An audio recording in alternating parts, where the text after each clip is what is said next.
Buli wabawo obutabanguko oba obutakwatagana mu mawanga awamu n'abantu obuntu obuddukiro obulowoozebwako amangu buba bwa bannaddiini awamu n'enzikiriza. Kino nno kiwaliriza abakulira enzikiriza okuva mu nsi yonna okutuula okukitemera empenda nga bali mu ggwanga erya German era omukulembeze w'obusiraamu mu nnyaffe Uganda Shaban Ramadhan Mubajje y'omu ku abo ababadde mu lukuŋŋaana luno era yalondeddwa omu ku bakulembeze b'enzikiriza n'amadiini mu nsi yonna.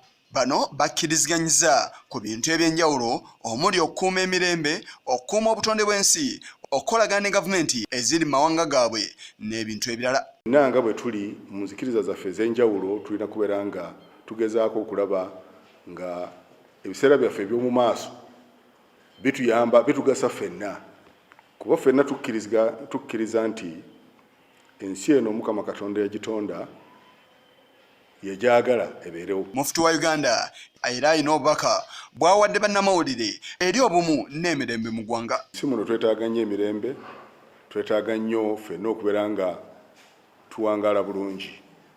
N'olwekyo okusaakaanya entalo n'okuteekamu amaanyi okulabika nti bano nabali balwanagana, kubanga twatuuse n'okulaba nti abantu ab'enzikiriza emu bwe baba balwanagana ekyo nayo kimenya ekyo tekireeta bugunjufu, tewali bugunjufu. Mu ngeri emu n'embeera bannayuganda mwe batambulira erimu ekiwamba abantu n'okubatta nayo tagiresseeyo era n'asaba gavumenti okwongera amaanyi mu byokwerinda awamu ne bannansi okuwa ekitiibwa obulamu bwa bannaabwe.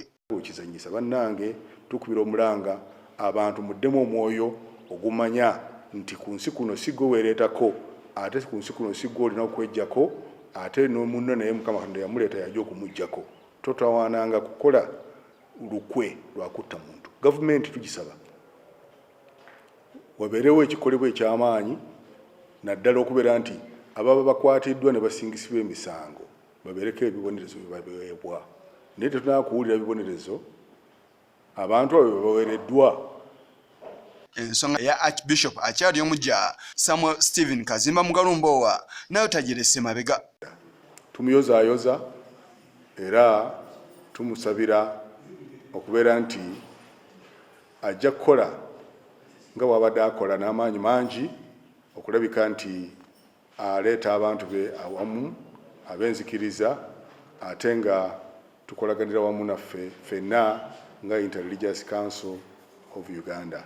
Muyozaayoza era amusabira birungi byereere era tumwaniriza ku mugendo gwa Inter-Religious Council of Uganda.